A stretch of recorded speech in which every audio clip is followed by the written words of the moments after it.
Welcome to Unlikely Intersections, the podcast where intent, impact, and inquiry inspire our conversations.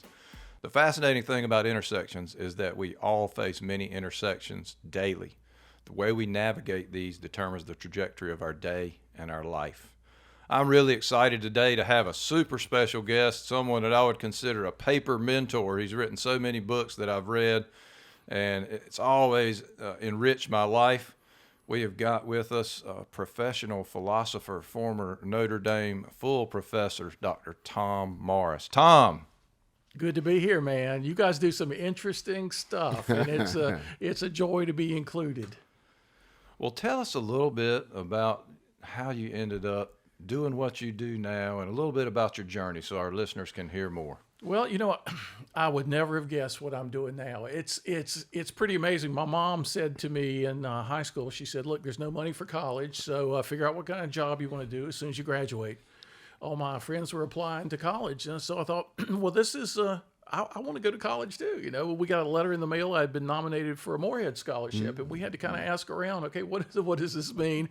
Well, it meant something really good. So I got a free 4 years at Chapel Hill, and because I was a Morehead Scholar, I got a free 6 years at Yale University for a couple PhDs, and it was the price we could afford.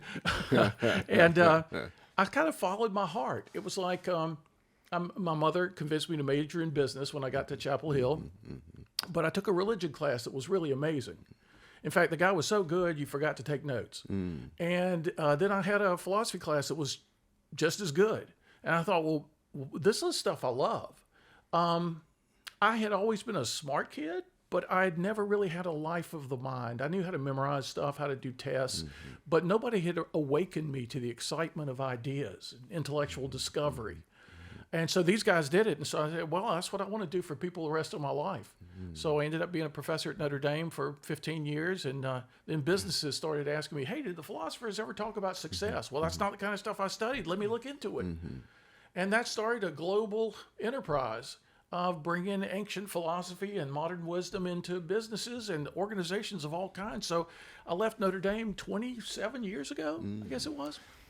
And so here I am today. And people told me, well, this is not going to last for 6 months. You know, friends of mine said, how do you know you're quitting a job for life? How do you know people going to be interested in the business world in 6 months? And I said, I don't, but I think I'm supposed to do this. And that's the way I guess you should live your life. There aren't any guarantees. That's right. But That's right. there are callings. I felt a sense of calling to do what I'm doing now. And it's been the most fulfilling thing I've ever done in my life. You know, it's interesting because, you know, as a philosopher and as a business major, meaning you, there's a lot of abstract that people just don't understand. Yeah, and I remember taking some philosophy classes, and I'm like, it was very exciting to me for the ideas and the abstract, and I was able to see the applicability of it to the business world. And it's, you know, as I did research on you, it was real interesting to see. So I have some real interesting questions for you today around that whole philosophy business piece. Good. Because you walk into an average philosophy class at the average university or college, and you hear the professor say things like, how do you know you exist? And you think, really? This is why I took this course? Hey, Mom, I'm learning that I don't really know I exist. But that creates an intellectual humility. That creates a sense of discovery. Wait, I want to understand this more. I thought I could just take stuff like this for granted. Maybe I shouldn't take so much for granted in life. Maybe I make too much assumptions. Maybe I need to dig a little deeper. And then you start uncovering the more practical side of things. Yes.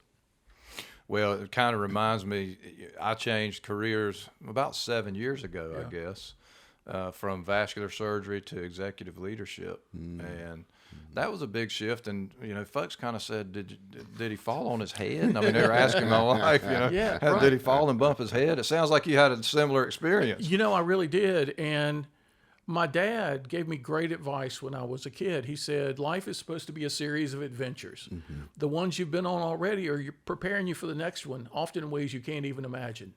And he lived that in his own life. He switched careers in ways that people couldn't figure out, well, wait a minute, how does this prepare you for that? But he said to me, do something as long as you love it and you think you have something distinctively to contribute. If either of those things changes, you should make a change. And again, this sense of calling, this sense of, wait a minute, all these people are asking me to be a philosopher outside the classroom. For 100 years, you can only be a philosopher inside a classroom. But we had a guy in America, Ralph Waldo Emerson, 150 years ago, who was not a philosopher in the classroom. He would go all over the country and talk to business groups and church groups and civic groups, all kinds of people, and he had a huge impact on the culture. There are a lot of great philosophers in classrooms in America, but there's none out in the culture, just going where people are.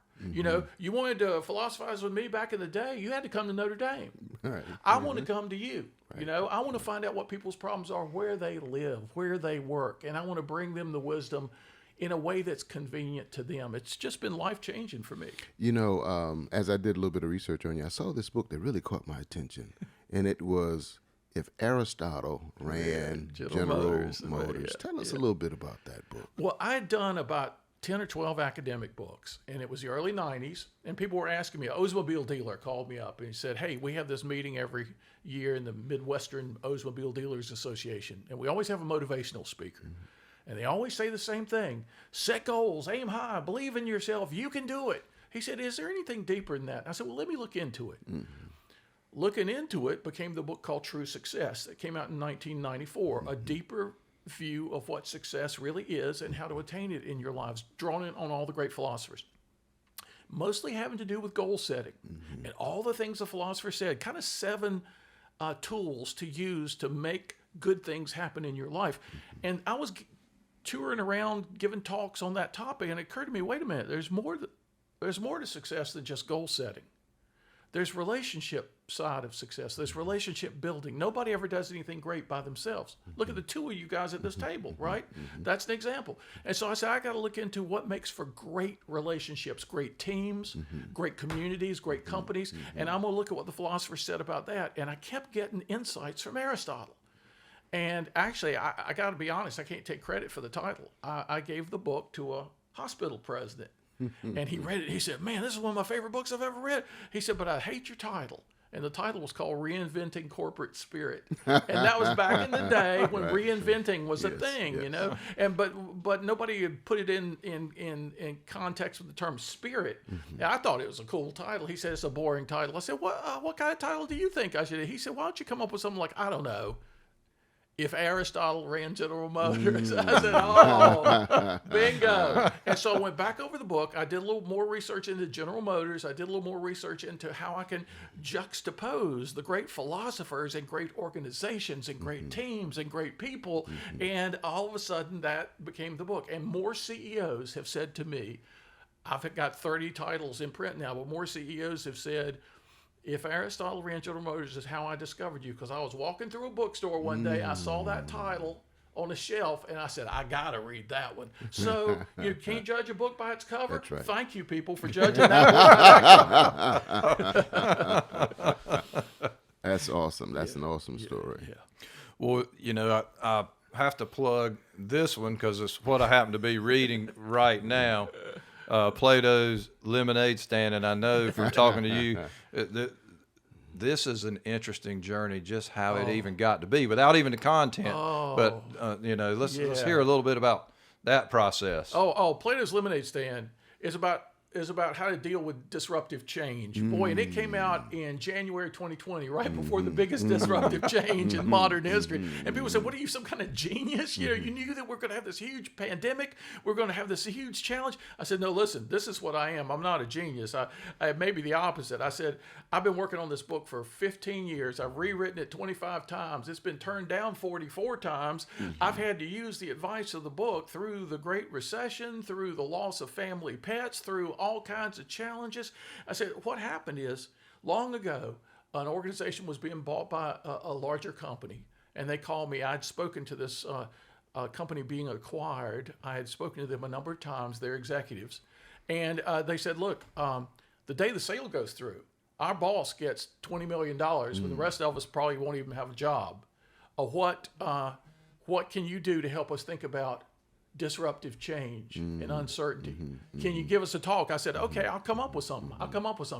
And so I gave a talk, and they said, oh, it changed the whole atmosphere of the company. There's 750 top executives. And so I said, maybe this should be a book. And then I remembered the old saying, when life hands you lemons, make lemonade. I grew up hearing people say that 100 times when I was a kid. Nobody ever said how. Right. And I thought, okay, this is how. So the book had 6 different titles along the way, from alchemy to the art of change. Right, to all, right, but again, right. you know, I should have sent it to that hospital president right away. And he would have probably come up with this, though. So we ended up with a good, clever. When life hands you lemons, go to Plato, because he's got a lemonade stand, and he's going to tell you how to squeeze those lemons, how to stir them into something great. Because here's the idea. We've been talking about resilience for a long time. When something bad happens, bounce back. And now we've been talking about grit for 10 years. When something bad happens, soldier on. Grit your teeth, soldier on, persevere. But lemons to lemonade isn't about just bouncing back. It isn't about just soldiering on. It's about turning difficulty into delight. Yes. And don't we want that? Yes. So something bad happens, well, let's make something good out of it. I was reading an old Stoic philosopher from ancient Rome the other day, and he's got a little sentence that's jumped out at me. He said, disaster is virtue's opportunity. I said, wow. Same guy said, the obstacle is the opportunity. And I said, man, if we could adopt that mindset, that's what this book is about. How can you look at an obstacle and see an opportunity? How can you do something about it? How can you be transformative in the world and in the process, be transformed yourself? You know, that's interesting because I had mentioned a friend of ours, all 3 of ours, Dr. Sri Kumar Rao. He has a concept around alternate reality, right? And so as I'm listening to you, I'm listening to the alternate reality. How do you gamify it and change it up as you were actually saying? How do you gamify a situation that's not so good for you, but you turn it into a game to make it positive for you? And what he also says is, you can't change what happened to you, but you can change the story that you tell yourself about what happened to you. That's right. How do you frame it? How do you interpret it? And, you know, it's one thing, it's 40,000 feet to say lemons to lemonade. All right, let's get down on the ground and figure out how to do that. And it turns out the philosophers didn't just have good slogans for us. The philosophers had great advice for us about how to do that in the nitty-gritty. Where do you start? Where do you go next? How do you end up? How do you bring people together to make it happen? So it's for that to be my job, finding that stuff, because it always helps me. And that's my rule. I'm not just going to find what looks like a great idea and bring it to people in speeches and books. I'm going to first try it out in the laboratory of my own life. I'm going to try it out on a small scale with an organization or 2. And then if people really respond and if things really change, well, then it's going to become a regular talk. It's going to become a book. Because I don't want to spread ideas out there that sound good on the surface but might end up not working. I mean, you know, I don't want to end up like Socrates, who was poisoned by public demand. You know, I mean, I want to end up a little better than that. So I got to try things out. I got to make sure they work in our time as well as in other times. Yeah, you know, the fascinating thing that you're working through, and this is a common thread for every guest we've had, is there's a gap between, you know, this 40,000 feet and how you actually execute. So the how, the process is critical. I mean, you know, I'd like to hear you talk a little bit about that process of pursuit. Well, I was just asked to do a new book that I hadn't planned on doing. And my whole career really depends on me saying yes to things that make no sense. So I've learned to do that. But I've been asked to do a book called Stoicism for Dummies. Now, back in the 90s, a lady called me and said, hey, my boyfriend invited me to your talk last week in Palm Beach, Florida. He's vice president of CVS drugstore, and I was speaking to 2,500 drugstore executives. And she said, so I came to hear your talk, and I'm the acquisitions editor for all the Dummies books. I said, really? Because I'd seen Gardening for Dummies, Car Repair for Dummies, Microsoft for Dummies. And she said, we're getting ready to launch Lifetime Learning. And we're going to do some books on the humanities and the arts. And so we've gotten the Metropolitan Museum curator, Thomas Hoving, to agree to do Art for Dummies. And if you agree to do Philosophy for Dummies, you two will launch our Lifetime Learning. And so I said, wow, that'd be great. So I did that book, and it's been in every bookstore ever since. And it's brought a lot of great people into my life. Well, just last week, they said, we want you to do this new book. Stoicism is becoming really popular in America right now. It is. It's everywhere. It's in sports, entertainment, business, the military. she said, could you do a book? So I said, well, you know what? I'm pretty busy, but I've got a former graduate student who's a historical expert, and I'm going to team up with him. We're going to do it together. And just rereading all the Stoics. Now, I did a little book 20 years ago, called The Stoic Art of Living. So I knew these guys, these Stoics from ancient Greece and Rome. But the more I read them now, the more I understand. Principle has got to be matched with practice, or it just becomes entertainment. A great idea. Oh, that's exciting. Oh, that's good. That sounds great. I love that idea. Okay, what are you going to do with it? That's right. So the Stoics are all about practice. You got to develop some habits in your life. And, we've had a lot of great books. The Power of Habit by Charles Duhigg, Atomic Habits by James Clear. Been a bunch of other little books coming out recently about how to cultivate habits in your life. Okay, habits for what? Habits around what? Get good principles, great ideas, and let's operationalize those things in our daily lives. How do you do that? Cultivate a practice. That's what the ancient philosophers were all about. So you were saying a minute ago, you walk into a philosophy classroom and you hear all kinds of ideas. The ancient philosophers said, okay, there's theory and there's practice. Yes. We want to do both. There was an idea of philosophy in the ancient world. It's a way of life. It's a path through life.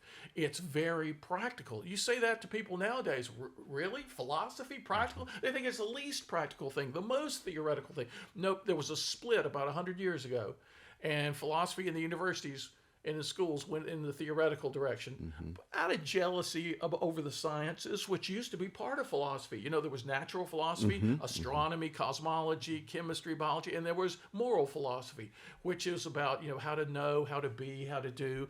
And philosophers just kind of lost the thread of this should really be about practicing good lives. And so that's what I'm trying to bring back into the mix. And so this question, don't just stay with the principle. Don't just stay with the idea. Cultivate a practice on a daily basis. And guess what? We often do that the best. Well, look at you two guys, the buddy system. Yes. The buddy system.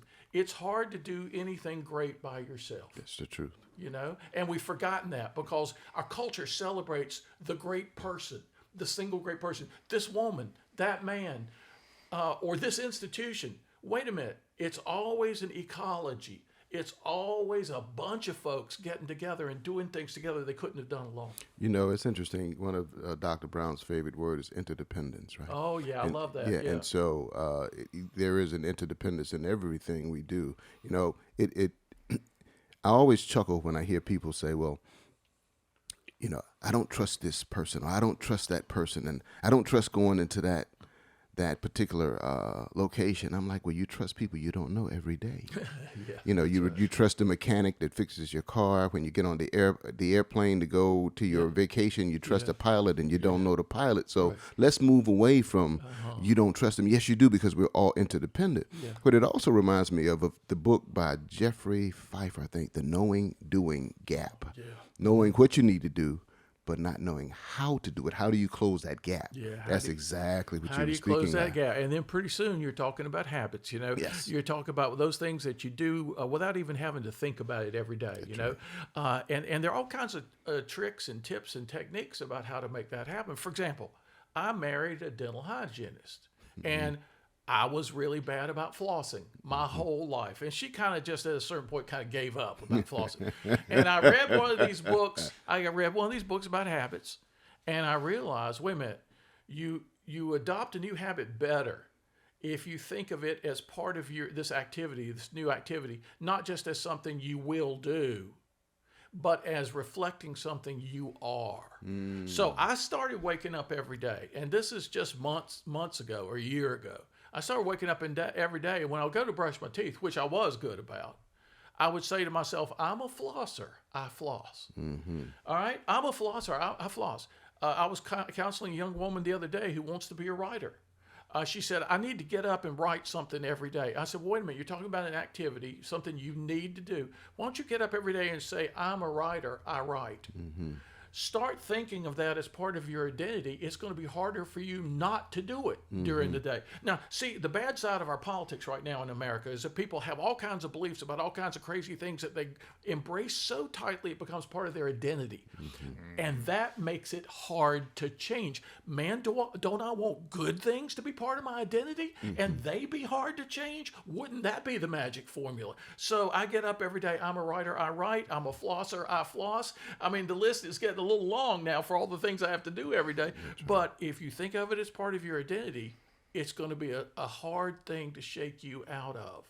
And that's what we need to do with good things in people's lives. That's amazing. A personal example of that, my teenage son has really gotten into working out. I mean, he's always been fit and he's an athlete and everything, but he got into working out and the discipline around that. Yeah. And, certain other things had never been all that important to him, like, constant battle to keep the room a certain way, for instance, or whatever.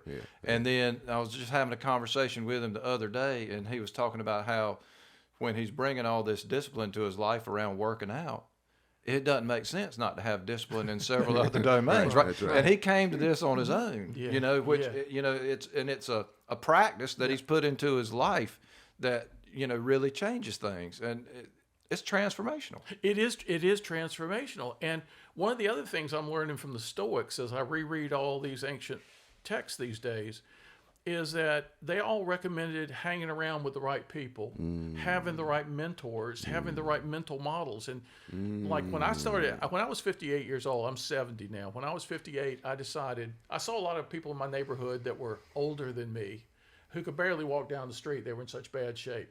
And I said, I don't want to be like them, because I'd wake up every morning, walk to the bathroom in my house, and everything in my body ached. When, at the age of 58, I said, what's it going to be like when I'm 80 or 90? I'm going to go to the gym. I'm going to go to the gym 7 days a week, 2 hours a day for 1 year, and see if that makes a difference. I set that as a goal. And pretty soon I had a workout partner who was very disciplined. And he got me in habits and routines that I might not have found myself. I started having greater discipline in my life, and you're exactly right. It becomes contagious. I see all these people around me with all this discipline in the gym. It becomes contagious. When you start hanging around people who care about fitness, who care about discipline, who care about consistency, you sort of start catching that. It becomes contagious. And then it's hard to contain it to one aspect of your life. That's the great thing about operationalizing, implementing an idea. If you implement a good idea in one part of your life, it's going to naturally flow into other parts of your life as well. A great philosopher in the 20th century, Bertrand Russell, said, if I'm experiencing excellence in any part of my life, pretty soon I start experiencing it in almost every part of my life. That's you triggered my thinking around this concept of contagion. Right? Yes. Yeah. Like contagion doesn't have to be the COVID pandemic, No, right? It can absolutely. Yeah. So putting that into practice, and what does that look like? How do we create these healthy contagions across society? Contact is always part of that, right? Look at the pandemic, contact. We didn't want the contagion to spread, so you isolate yourself, right? Good ideas won't spread when you isolate yourself, right? You want to have contagion with respect to good things. So what do you got to do? Buddy system, community, hanging out with wise people. I used to say to people, network with sages, people who are deeply, deeply wise and good. The more you're around people like that, the more you're going to become like them. We become like the people we're around. It's in every wisdom tradition forever. Be careful of the friends you associate with, because they're going to pull you in. No, I'm going to make them better. Wait a minute. And one guy around a bunch of guys who need to be made better, I think the ratio there, the numbers aren't in your favor if you think you're going to make all of them better. So what you got to do is you got to try to hang around a lot of people who will make you better. And then one-on-one, you can start making other people better. That's interesting, because I remember my grandmother always saying, boy, you better watch who you're hanging around. Who is that? Who is that new friend right there? Where are they from? What part of the city do they live in? What does his mother do? My grandmother used to go through all of those questions, and she didn't have a degree, but she's speaking the same language you're talking about. Yeah, absolutely. Watch who you're hanging around, because eventually going to happen is you're going to end up being like them. So keep good company. Keep good company. And, you can't drink pure water out of a poisoned well. That's right. All the wisdom traditions say, too. So you got to be really careful. And the things you mentioned, it's really funny. A kid came into my office at Notre Dame, 30 years ago. And he grew up in a tiny town in Iowa. And he said, when I was growing up as a kid, I could never do anything wrong because if I did, 5 people would spank me before my mama even heard about it. He said, and I thought, right. there's this idea of accountability in small groups. And this whole thing about, okay, who's his mama, who's his daddy, where's he from? We meet people these days without knowing any context. That's right. Without any, meet people online, you meet people downtown, you meet people, and who are their friends? You start getting to know their friends, you say, whoa, maybe this isn't the person I thought it was, right? And I analyzed a few years ago when the Enron scandal hit America. How was nobody accountable to anybody else for what was going on? And I said, maybe there are 3 things that you see in that small Iowa town that you don't often see anymore. And let's see, I called them proximity, density, and longevity. Here it is, proximity. You see people face to face. You're not just online, a name online.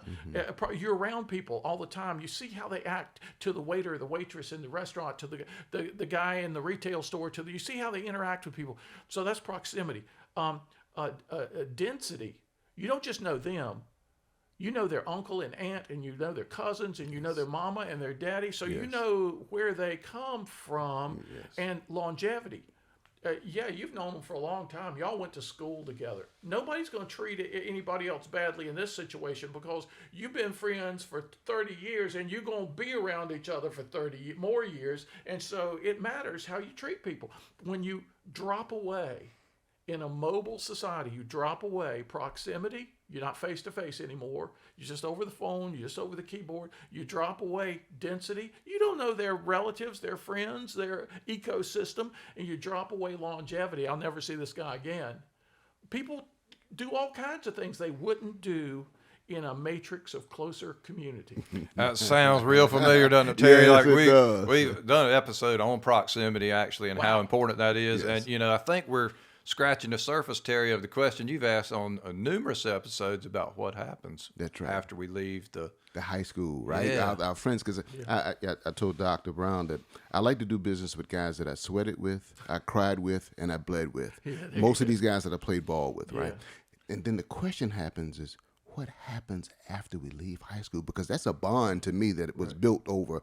Most of the time, most of these guys I played ball with from the 7th grade through high school. Oh, yeah. And so after that, what happens? What changes? In the dynamics of it all. Understand that people go off to school, you get married, you have families. But to me, in my mind, my mental model is there still should be some communication, some contact, because we developed some things there. And for me, more personally, I'm an only child. Yeah, me too. Okay, so with that, those were my brothers. Yeah, absolutely. The family you needed, the extended family you needed, right? And to grow that over years and then just walk away from it for the rest of your life, what sense does that make? That's like giving up a treasure, right? That's like discovering a treasure, digging up more and more treasure over year after year after year. And then you got all this, and you say, okay, time for something else now.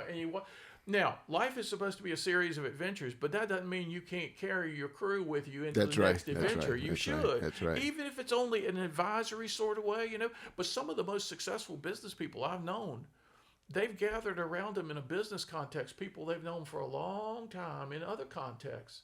And that's really worked well because you talk about trust. Those are people you can trust, and that has a deeper level of that. But, Aristotle said there are a lot of virtues human beings have and that we need to have.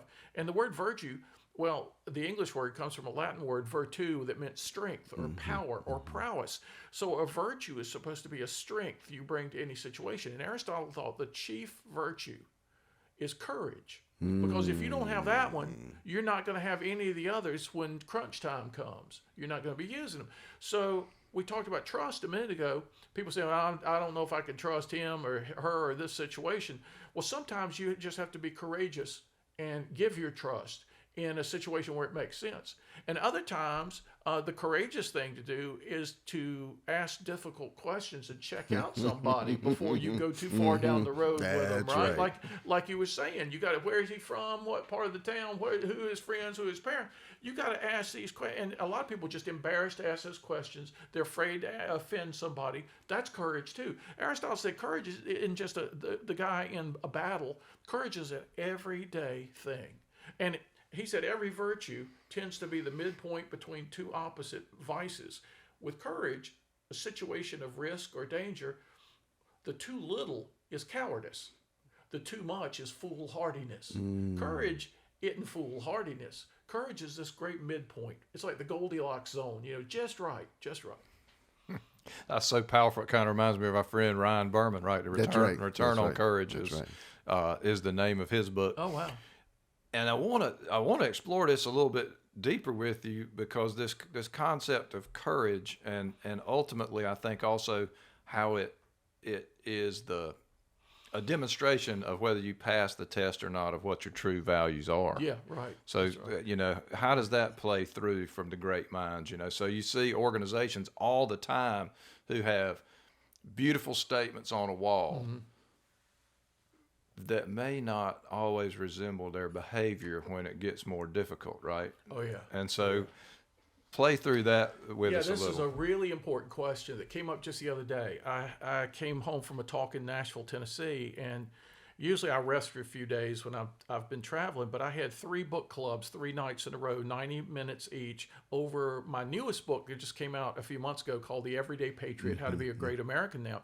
And everybody on all 3 book clubs, I love this book. This is one of my favorite books I've ever read. And an author glows to hear that kind of stuff. Right. And one guy in one of the meetings said, well, I agree with you on 2 things in the book. And I said, well, that's good. And he said, well, I got some bones to pick with you about some other things. I said, like what? Give me a good example. He said, okay, you attribute to the founders of America certain values about freedom and equality and justice, and listed from the Declaration of Independence and other documents. You list all these values, but look at these guys. Look at what they did in their private lives. They were slaveholders. They didn't pay any attention to what women had to say. They didn't do this and do that. And so I said, okay, let's think this through. So he says his view was they didn't have these values at all. I said, well, there are 2 ways to look at values. One is the absolutist way. Either you're perfectly in line with this value or it's not one of your values. I said, that's a hard way to treat values because we all fall short. There's another way to look at values. I call it the aspirational way. I'm not perfectly this, but this is what I'm shooting for, and I hope to get better at it in the coming days. You can be aspirational for yourself, your family, your community, your nation. And then there's the other end of the spectrum where it's just pure hypocrisy. No, we don't believe in these things at all, but we're running the flag up the flagpole just to manipulate people into thinking we do because we'll get more out of them that way. All right? Every organization, every person is somewhere along that spectrum. Do you have these values as absolutists? Do you have them as aspirational? Or is it just hypocritical? Most of us are in the aspirational mode most of the time, and maybe we get closer to the absolute mode the more we grow, the deeper we get spiritually and all that, because we've known people, they're not going to violate one of their values in even a tiny little way. They're pretty far to the absolute side. That's pretty much an ideal, but a lot of people have fallen short of that, but they're still not utter hypocrites, announcing one thing and not even believing it. They're just struggling like most of us, but we want to position ourselves farther and farther along that spectrum. And courage has a lot to do with that because there are a lot of forces pulling us back to take the easy way, to take the way that seems to work here, to not miss out on this opportunity. But really, I don't trust these guys, but boy, they're offering me an awful lot here. How much are you going to compromise? Where do you leave the aspirational struggle, and you're just sliding toward the hypocrisy? So we all need to be self-monitored. I think of a lot of things in life as a spectrum. It's not a light switch on or off. Either you're courageous or you're not. most of us have some degree of courage most of the time, but it varies over time and situation. And what we want to do is we want to move ourselves toward the positive side as we grow, as we deepen. That's very interesting because I see courage that way. Given the situation we're in, we're going to display X amount of courage, depending on what it is, right? And then the key is, how do you take the aspirational and make it reality? Right. And that's through, of course, having a ton of courage, as well as having a practice in place to make sure that you can reach that. So now, as I heard you talk about practice, I'm thinking to myself, life in and of itself is a practice. Well, there you go. Right. And so that's an aha moment that I've had sitting at the table this morning. That's right. It's a practice. And so it's Dr. Brown and I talk a lot about inclusion.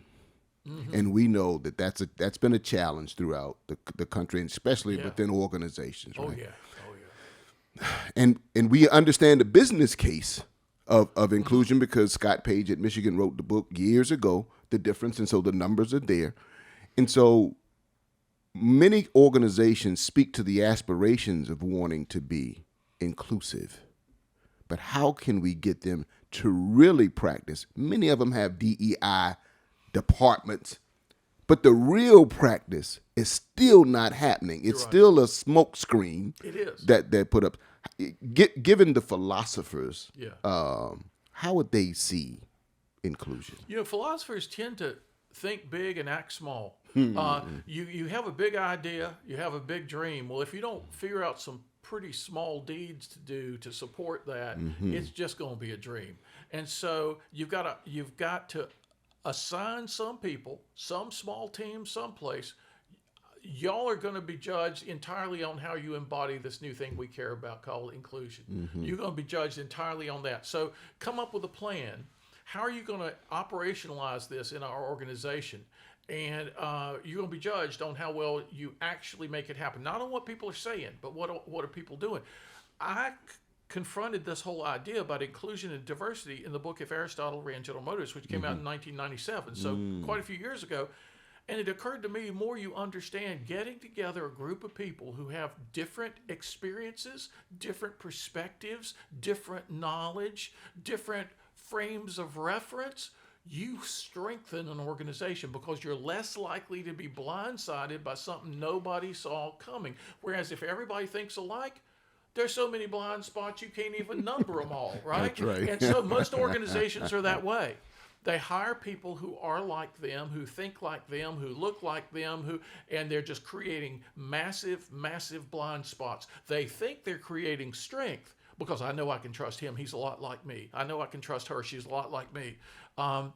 But they're creating blind spots. So when you find people, and I even in the book go through things like there are kinds of diversity that don't make any sense. We don't have any redheads. We need some redheads around here, right? Right. Or we got too many truth tellers. We need a few liars. That's not, that's not the kind of diversity anybody needs. Right. So let's find the things that are important. Right. And let's bring in, so gender is very important. Racial background, ethnic background, the way you grew up. Man, you talk about different frames of reference and different perspectives and different inclinations. We want to strengthen this organization. We want to be so embracing of all that. And not enough organizations seem to get it.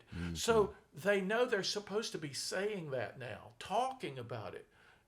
We're going to look into that more. We're trying to do something about it, but they don't. It slides from the aspirational into the hypocritical, because they kind of put it over here someplace where it doesn't really matter. There's a brass plaque on the door, but there's nothing happening in the organization. And so we got to show people how it's in their own interest. I wish we could motivate people just through ideas of justice. So did Aristotle. And good people can be motivated that way. But people who are living kind of messy lives, which a lot of people are, you got to show them how it's in their interest to embrace values that have been sort of things they've heard about and things that maybe they say, yeah, that sounds good, but they're not doing it, right? Life is a practice composed of practices. Life is an art composed of arts. The good thing about a practice or an art is that you can get better at it. You're never stuck. First day you walk on a tennis court or a golf course or a basketball court, you're not going to look very good. But if you do it for that 10,000 hours, you're going to look a lot different. Likewise, with every art, with every practice, the more you do it, especially if you're hanging out with people who are a little farther down the road than you are, you're going to get better at it. You're going to get much better at it. And things that looked impossible for you to do, you're going to be all of a sudden doing. And I talked about my gym years.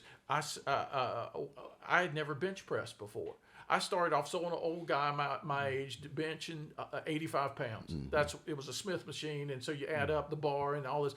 And I said, well, that's what I should do. Well, I had this workout partner who would always be pressing me to be, let's do a little more today. You're looking strong today. You're looking good today. This guy was always doing that to me. By the time I started when I was 58, by the time I was 63, I was bench pressing 315 pounds. Now, if you had said to me when I was benching 85, I think you need to set it as your goal to bench 315, I would have thought, well, that's just stupid. Even with stuff that is great as inclusion, you tell people to set this dramatic goal all of a sudden, and they're just going to think, well, that's impossible. We can't do that. But set these little goals, incremental goals, and then all of a sudden you're benching 315. All of a sudden you've got this diverse organization where everybody feels included, but it has to happen in little ways with some people playing the role of my friend who always encouraging that new little implementation, that little increment of implementation. The practice grows, it strengthens. You all become artists of that thing, but you do it together. Yeah, so that that process focus is another thing we talk about a lot, and it kind of you said something else that resonates. Think big and act small. Yeah. And so in this space of inclusion, you were starting to talk about a little bit about you do make these incremental steps. It's a practice.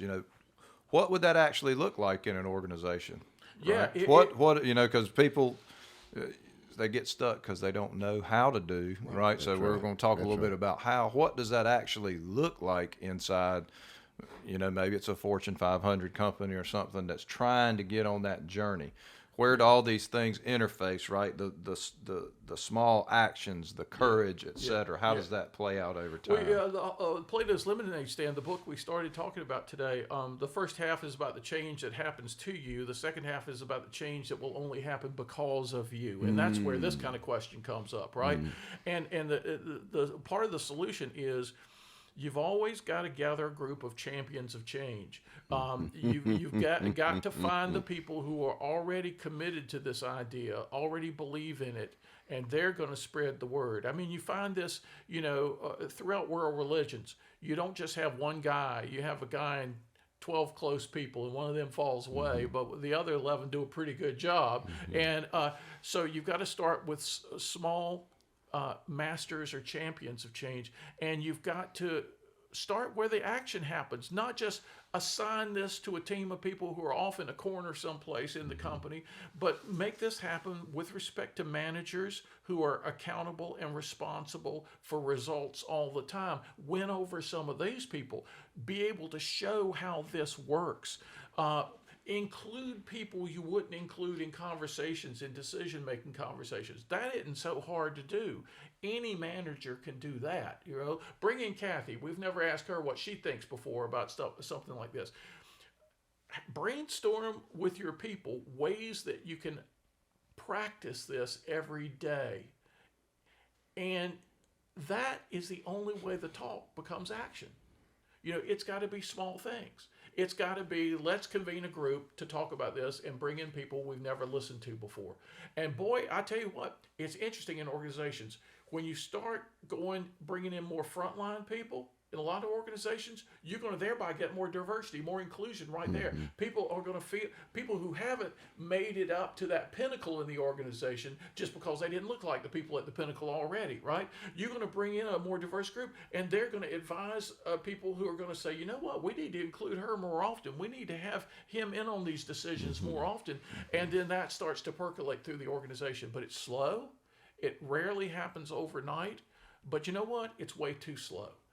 Those of us who've seen it work, who've seen it play out in really positive ways, we just say to ourselves, we've got to find ways to accelerate the practices. And we can, but we've got to be actively looking for those ways and trying things and experimenting. A lot of people are afraid to experiment. It comes to Aristotle and courage again. No, we've never done it that way before. We've never done it that way before, as if everything is a stone wall that can't be taken down, right? And Steve Jobs, when he came back to Apple after his years of exile, he said, you know what? You got to think that nothing in the human world is a permanent wall that can't be torn down. Right. We've got to tear down some walls to open up some vistas to make some great things happen. And when you start thinking about your work transformatively like that, okay, I'm going to take a sledgehammer this way. We've never done things that way before. Where's your sledgehammer? Because we need to work on that. Sometimes it's that famous phrase that's misused like everything else, creative destruction. Let's tear up the way we always been doing things around here, because if we keep doing things the way we've been doing things, we're going to get the results we've always been getting and nothing better. If you want better results, you better have better practices, and that's what I'm talking about here. So there are various ways to sell people on making those incremental changes that you look back after over 2 years and you've got much healthier practices. Sounds an awful lot like the current state of healthcare. In fact, I just wrote a blog around that. Came out today. But it's interesting. One of the most engaging leaders I ever had a real simple way of doing this. And basically, anytime that you were in a meeting or a group with this person, always at the end, there would be an evaluation of the meeting. And it was real simple. What did we do well? What did we not do as well? Yeah. But the powerful question was, did you have an opportunity for your voice to be heard today?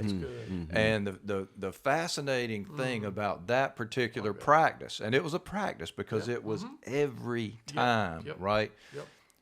Initially, folks would think, well, okay, well, that's nice that I've got a chance to say something if I need to. Yeah. But over time, it became an obligation, right? Because they, over time they realize, they try it, they test it. Well, I'm thinking something. Let me put it in the room and see how it goes, right? And then, the leadership would really build on that idea and say, okay, so in a very short time, for all these folks, it became the standard practice. The expectation was that, hey, if they had something that might need to be heard, it was their obligation to put it in. It was the group's obligation to listen. And it was the collective obligation to figure out what to do with all the stuff that was put in there. Right. It's very powerful. That in itself is a practice. End a meeting that way. The Stoics I'm reading now, Marcus Aurelius, Seneca, Epictetus, they had a practice at the end of every day to ask exactly those kinds of questions. What did I do well today? What did I do badly today? What could I do different if I had this day to live over? Evaluate the day. People almost never do that. People almost never do it with a meeting. One of my favorite book titles years ago was the title "Death by Meeting," right? Because there's so many bad meetings. Well, if we all know that, it's like cultural wisdom. There's so many bad meetings, unnecessary meetings that didn't go well. Well, then evaluate at the end of every meeting. Because the only way you're going to improve your life is by evaluating your life and acting on that. The only way you're going to improve your meetings is by evaluating your meetings and acting on that. Let's make that a practice. Again, small things that can end up having big results. You got to find the right small things. And that's where your intelligence is challenged. How do we do that? Well, whoever had that idea of ending every meeting like that was a great idea. It was a small idea, but it has big consequences. It reminds me of the fourth question. I went over the first three that were in that evaluation, but it builds on the question that I highlighted. What perspectives that we need are missing? One of the hardest things to see is what's missing a lot of times, right? But when you've now engage people that might just be otherwise relatively unsure, uncertain. They are often the source of what's missing. And then you enhance the group further. I like that. That's a great idea. Get people thinking that way, right? Get people thinking, because the more they're thinking about, okay, what are we not doing? What's missing? The more they're asking that question, the more likely they're priming themselves to see what the answer is. What came to mind was, I guess, a quote. I'm not quite so sure who created it, but it says, you don't create your life. you create your habits, and your habits create your life. Yeah. And as I listen to you talk about practice and habits, and I think about a friend of ours, Dr. Marshall Goldsmith, there's 6 questions that he would ask. And he says, I can't do this by myself, so I have someone call me every morning, and I pay them to take me through these questions. Yeah. And he's, of course, given those 6 questions to us, and probably for 6 months I tried it. But he also says it's simple, but it's not easy. Yeah, right. And he says that he doesn't have the courage to do it by himself. And so I reflect back on that, because I'm reflecting back, I need to get back to my 6 questions every day, right? Yeah, because, again, we're back to the buddy system. Yes. Don't go in the water alone. We all think if we're going to be great, we better be able to do this by ourselves. That's no. Right. I mean, when I was in graduate school, a guy would call me every day at 3 p.m., demanding I had written 3 pages that day. He wasn't even one of my professors. He was one of my wife's patients when she was a dental hygienist, but he was a famous historian who had written a lot of books on the Korean War, the Cuban Missile Crisis, all these big events. And he told me, he said, 3 pages a day. In 3 months, you got a book, you got a dissertation. He said, but you got to discipline yourself. And I'm going to call you every day at 3 o'clock in the afternoon to demand that you've written your 3 pages. And if you haven't, I'm going to make fun of you. I'm going to tell you stories about pathetic guys who 30 years later pull their dissertation out of a dusty shelf and write a few sentences and put it back thinking they're going to actually finish their PhD. He said, I'm going to ridicule you. I'm going to humiliate you. Or if you've written your 3 pages, man, I am going to congratulate you and pat you on the back. And he did. He called me every day, and pretty soon I knew that if I wanted a pleasant conversation and not an unpleasant conversation, I better have 3 pages written, right? Or I better be a real good liar. That's right. That's right. Now, you want to talk about accountability, right? That accountability partner, right? I've never understood why organizations haven't established accountability partners within to get tasks done, right? To make things happen. Yeah. We talk about accountability from a theoretical perspective, but from a practical, incremental perspective, as you mentioned, the accountability partner is the answer. It is the answer. A few years ago, I developed this new understanding of the power of partnership in our lives. And I reread 2 ancient books. This was 2 years ago. I reread the Odyssey 4 times in the same year, different translations. And I reread the Iliad twice. And I came to realize the Odyssey is about the power of purpose in a person's life. The Iliad is about the power of partnership in a person's life. And if you can have those 2 things together, Aristotle seemed to think that the greatest human achievements are people, plural, in partnership, a certain kind of relationship for a shared purpose. People in partnership for a shared purpose. A partnership is inherently a situation of accountability.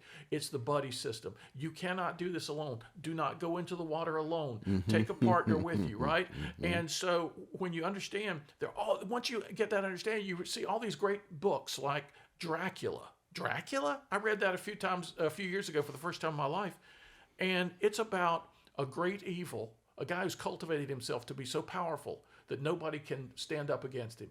But a bunch of friends get together, and together they can stand up against him and take him down. The 3 Musketeers is actually about 4 guys. 1 guy and his 3 Musketeer friends who stand up against a great evil nobody alone could take down, and they take it down. When you start looking for this theme, it's all through human literature. We've understood this for thousands of years. Let's do it. How do you see things differently, right? That's really what you're talking about, right? And in the book that I've mentioned to you, Doc, that I was reading, Cracking Creativity, it asks the question, if I might evaluate this, given this statement, how many times could I see it? And so you want to walk through how many times you can take a look at the same question and reframe it to address all the different scenarios. And it's also back to the root of the what if question. Yeah, absolutely. And I increase my ability to do this by the inclusivity of my reading. I'm bringing in Buddhists and Hindus and Muslims and Greeks and Romans and 17th century writers. And I'm not just dependent on the people who are a lot like me, who grew up in the same neighborhood as me, who went to the same schools as me. I'm trying to cast my net as widely as I can in every one of these writers. every one of these groups of writers helps me see in a way I wouldn't have seen before, and helps me do the what if, helps me be more creative.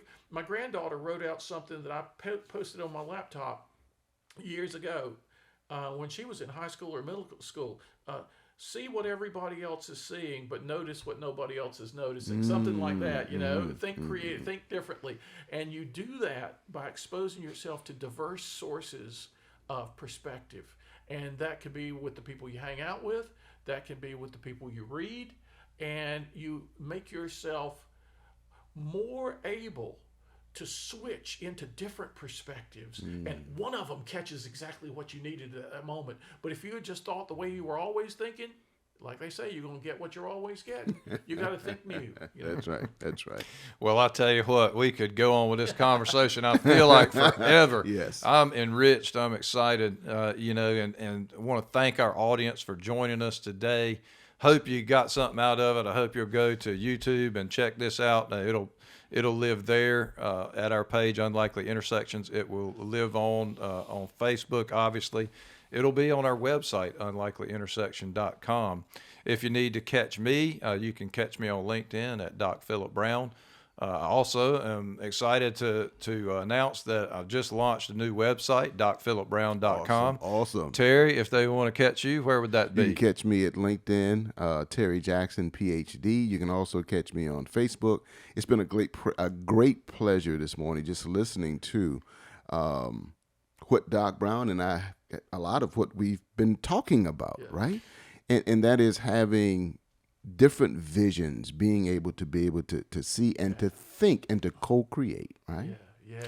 Tom, what would you leave everybody with? It's a great chance to not only tell people where they can find you, but leave them with a little tidbit. Well, Socrates, that long ago, said we spend most of our time talking about the least important things, the most.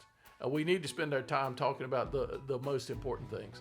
And the human conversation, what we're doing today, you guys, this has been so much fun. I can tell you have fun every time you do this. This is what we ought to be doing with our friends. Yes. And use us as an excuse. Anybody who's listening to this and watching this say, I heard these three crazy guys talking about some important things.